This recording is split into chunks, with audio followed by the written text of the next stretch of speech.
नमस्कार, दिल्ली न्यूज में आपका बहुत बहुत स्वागत है। चलिए देखते हैं आज की 25 फटाफट काम की और महत्वपूर्ण बड़ी खबरों को। पर इससे पहले वीडियो को लाइक करना बिल्कुल ना भूलें।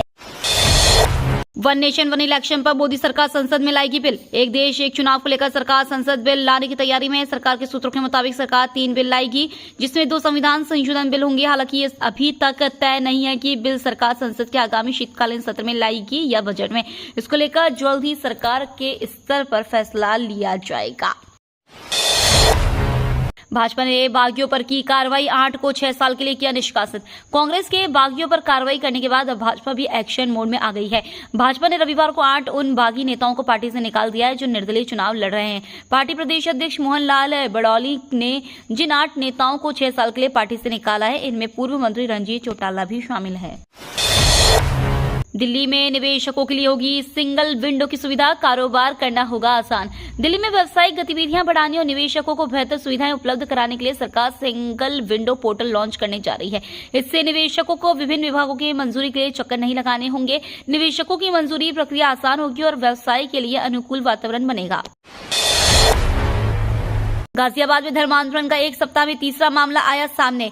सेवानगर और मोदीनगर में धर्मांतरण कर हिंदू समाज के लोगों को ईसाई बनाने के बाद अब एक सप्ताह में तीसरा धर्मांतरण का मामला सामने आया है। इसके बाद डूंडा हेड़ा में हिंदू समाज के लोगों को धन का प्रलोभन और बीमारी का उपचार कराने की बात कहकर धर्मांतरण कर ईसाई बनाया जा रहा था।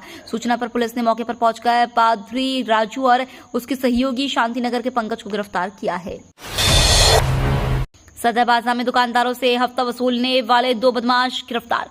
सदर बाजार में दुकानदारों से हफ्ता वसूलने में शामिल 2 बदमाश को क्राइम ब्रांच ने गिरफ्तार कर लिया है। हफ्ता देने से इनकार करने पर इलाके में वर्चस्व साबित करने के मकसद से बदमाशों ने एक दुकानदार पर चाकू से ताबड़तोड़ वार कर हत्या कर दी थी। उस हत्या के प्रयास के मामले में दोनों वांछित थे। DCP crime branch Satish Kumar के अनुसार गिरफ्तार किए गए बदमाशों के नाम शाकिर कुरैश नगर कसाबपुरा और साहिल उर्फ फैजान उर्फ फैजल कसाबपुरा का रहने वाला है। राकेश टिकैत ने जेपी नड्डा को लिखा पत्र, कंगना रनौत के बयानों पर जताई कड़ी आपत्ति। भारतीय किसान यूनियन के राष्ट्रीय प्रवक्ता राकेश टिकैत ने बीजेपी के राष्ट्रीय अध्यक्ष जेपी नड्डा को एक पत्र लिखा है, जिसमें उन्होंने मंडी से सांसद कंगना रनौत द्वारा दिए गए विवादास्पद बयानों पर कड़ी आपत्ति जताई है। टिकैत ने इन बयानों को लेकर बीजेपी अध्यक्ष से जवाब मांगा है। साथ ही कहा, हमें आशा है कि आप इस पत्र का जवाब जरूर देंगे। जम्मू कश्मीर में मल्लिकार्जुन खड़गे बोले, अब जब तक मोदी को नहीं हटाएंगे मैं जिंदा रहूंगा। कांग्रेस के राष्ट्रीय अध्यक्ष मल्लिकार्जुन खड़गे ने रविवार को जम्मू कश्मीर के कठुआ जिलों में एक चुनावी रैली को संबोधित करते हुए कहा कि प्रधानमंत्री नरेंद्र मोदी को सत्ता से हटाने से पहले वह मरने वाले नहीं हैं। जम्मू कश्मीर के तीसरे चरण के प्रचार के आखिरी दिन मल्लिकार्जुन खड़गे ने जसरोड विधानसभा क्षेत्र में आयोजित रैली में प्रधानमंत्री मोदी पर जमकर हमला बोला। नरेला के फ्लैटों की कमियां हुई दूर, डीडीए ने बेच दिए 600 से अधिक फ्लैट्स। डीडीए की चल रही तीनों हाउसिंग स्कीम को इस बार शानदार रिस्पांस मिल रहा है। यहां तक कि नरेला में भी 600 से अधिक फ्लैट्स बिक चुके हैं। डीडीए के मुताबिक ईडब्ल्यूएस, एलआईजी और एमआईजी सेगमेंट के फ्लैट्स तेजी से बुक हो रहे हैं। बीते कई सालों से नरेला में बने फ्लैट्स डीडीए के लिए परेशानी का सबब बने हुए थे। भारत बांग्लादेश टेस्ट के तीसरे दिन का खेल भी रद्द है। भारत बांग्लादेश दूसरे टेस्ट मैच के तीसरे दिन का खेल भी रद्द कर दिया गया है। कानपुर में रविवार को सुबह बारिश हुई, जिस कारण आउटफील्ड गीली हो गई। बीसीसीआई ने इसे सुखाने के लिए 3 सुपर सॉपर और लगभग 100 कर्मचारी लगाए, लेकिन कामयाबी नहीं मिली। ऐसे में मैच ऑफिशियल्स ने दिन के तीसरे निरीक्षण के बाद खेल रद्द करने का फैसला लिया। भारत के सर्विलांस मार्केट में बंद होने वाली है चीन की एंट्री। हाल ही में लेबनान में हुए पेजर ब्लास्ट में भारत सरकार ने सबक लिया है। सरकार भारत के सर्विलांस मार्केट से चीन की एंट्री बंद करने जा रही है। इससे चीन की कंपनियों को जहां भारी नुकसान होगा, वहीं सर्विलांस प्रोडक्ट बनाने वाली भारतीय कंपनियों को फायदा होगा। इस आदेश के पूरी तरह से लागू होने के बाद भारतीय सीसीटीवी कंपनियों को सिर्फ ट्रस्टेड लोकेशन से ही कंपोनेंट आयात करने की अनुमति होगी। वक्फ बोर्ड कानून पर हरियाणा में अमित शाह का बड़ा बयान। हरियाणा विधानसभा चुनाव में केवल सप्ताह का समय बचा है। कांग्रेस को यहां की चुनावी लड़ाई में अब तक मजबूत माना जा रहा है, लेकिन भाजपा भी पूरे दमखम के साथ चुनावी मैदान में डटी हुई है। अंतिम समय में पार्टी ने पूरी तरह भावनात्मक मुद्दों का पर दाव लगा दिया। रविवार को हरियाणा की एक जनसभा में गृह मंत्री अमित शाह ने कहा कि इस वक्फ बोर्ड कानून से बहुत परेशानी है, लेकिन इसे इसी संसद सत्र में ठीक कर देंगे। इसे हिंदू मतदाताओं को अपने साथ एकजुट करने की कोशिश माना जा रहा है। न्यूनतम मजदूरी को लेकर केंद्र सरकार का बड़ा फैसला। प्रधानमंत्री नरेंद्र मोदी ने दिवाली से पहले असंगठित क्षेत्र में काम करने वाले लाखों मजदूरों को बड़ी राहत दी है। मजदूरों के लाइफस्टाइल को बेहतर करने के मकसद से सरकार ने श्रमिकों के लिए परिवर्तनशील महंगाई भत्ते में बदलाव कर न्यूनतम मजदूरी को दर को बढ़ाकर 1035 रुपए रोजाना तक करने की घोषणा की है। नेपाल में भारी बारिश, भूस्खलन व बाढ़ से आई तबाही। नेपाल के कई हिस्सों में मूसलाधार बारिश हो रही है। भारी बारिश की वजह से कई इलाकों में बाढ़ आ गई है, वहीं कई जगहों पर भूस्खलन भी हुआ है। इस भूस्खलन और बाढ़ ने नेपाल में भारी तबाही मचाई है। सबसे ज्यादा नुकसान काठमांडू घाटी में हुआ है। भारी बारिश, बाढ़ और भूस्खलन के कारण 112 लोगों की मौत हो गई है। इनमें से 34 लोगों की मौत काठमांडू घाटी में हुई है, वहीं कई लोग अभी भी लापता हैं। पीएम मोदी ने मन की बात में स्वच्छता अभियानों पर की बात। प्रधानमंत्री नरेंद्र मोदी ने रविवार को मन की बात कार्यक्रम के 114वें एपिसोड के जरिए देशवासियों को संबोधित किया। इस दौरान उन्होंने उत्तराखंड के उत्तरकाशी में स्थित एक सीमावर्ती गांव झाला का उल्लेख करते हुए वहां के युवाओं द्वारा किए जा रहे स्वच्छता अभियान की सराहना की। पीएम मोदी ने कहा कि उत्तराखंड के उत्तरकाशी में एक सीमावर्ती गाँव है झाला। यहाँ के युवाओं ने अपने गाँव को स्वच्छ रखने के लिए एक विशेष पहल की है, जो बहुत ही सराहनीय कदम है। सोमनाथ मंदिर के पास एक साथ 9 धार्मिक ढांचों पर चले बुलडोजर। गुजरात के गिर सोमनाथ जिले में सोमनाथ मंदिर के पास बुलडोजर एक्शन की कार्रवाई 12 घंटों तक चली। यहां अल्पसंख्यक समुदाय के एक साथ 9 धार्मिक ढांचों पर बुलडोजर चलाया गया है। बताया जा रहा है कि यह सभी धार्मिक ढांचे प्रभास पाटन में सरकारी जमीन पर बने थे। द्वारका में टैंकर वेल्डिंग के दौरान विस्फोट में एक व्यक्ति की मौत, 3 घायल। द्वारका सेक्टर 23 थाना इलाके के भरतल गांव में तेल के टैंकर की वेल्डिंग करते समय हुए विस्फोट में 4 युवक झुलस गए, जिनमें से एक की इलाज के दौरान मौत हो गई और 3 का इलाज चल रहा है। मृतक मायाराम बिजवासन के रहने वाले थे और घायल राकेश व्यास और समीर भरतल गांव के रहने वाले। पुलिस ने शव कब्जे में लेकर पोस्टमार्टम के लिए अस्पताल के शवगृह में रखवा दिया है।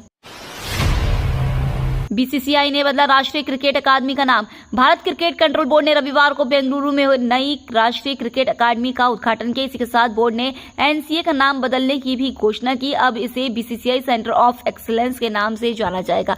इसके प्रमुख वीवीएस लक्ष्मण ने कहा कि यहां आधुनिक सुविधाएं खिलाड़ियों को खुद को बेहतर बनाने और शीर्ष स्तर की फिटनेस बनाए रखने में मदद करेंगी, जिससे भारत को तीनों प्रारूपों में अपना दबदबा बनाए रखने में मदद मिलेगी। अयोध्या में मिली हार पर पहली बार सामने आया अमित शाह का रिएक्शन। लोकसभा चुनाव में भारतीय जनता पार्टी को अयोध्या सीट पर हार का सामना करना पड़ा था। इसे लेकर गृह मंत्री अमित शाह ने कहा कि सीटों पर हार जीत होती रहती है, इसे रामलला के अपमान से मत जोड़ो। कांग्रेस पार्टी के शासनकाल में रामलला टेंट में थे। पीएम मोदी ने भूमि पूजन भी किया, मंदिर भी बनाया और प्राण प्रतिष्ठा करने का काम भी किया। इससे पहले पूरा विपक्ष ये कहता था कि बीजेपी अयोध्या में इसलिए हारी क्योंकि उन्होंने रामलला का अपमान किया था।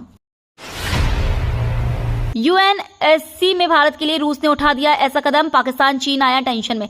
संयुक्त राष्ट्र सुरक्षा परिषद में भारत की स्थायी सीट की दावेदारी पर रूस ने समर्थन किया है। रूसी विदेश मंत्री सर्गेई लावरोव ने स्थायी सीट के लिए भारत और ब्राजील के लिए मांग की है। 79वीं संयुक्त राष्ट्र महासभा में अपने संबोधन में उन्होंने इस बात पर जोर दिया कि एक निष्पक्ष विश्व व्यवस्था के लिए संयुक्त राष्ट्र सुरक्षा परिषद में ग्लोबल साउथ के प्रतिनिधित्व के विस्तार की दरकार है।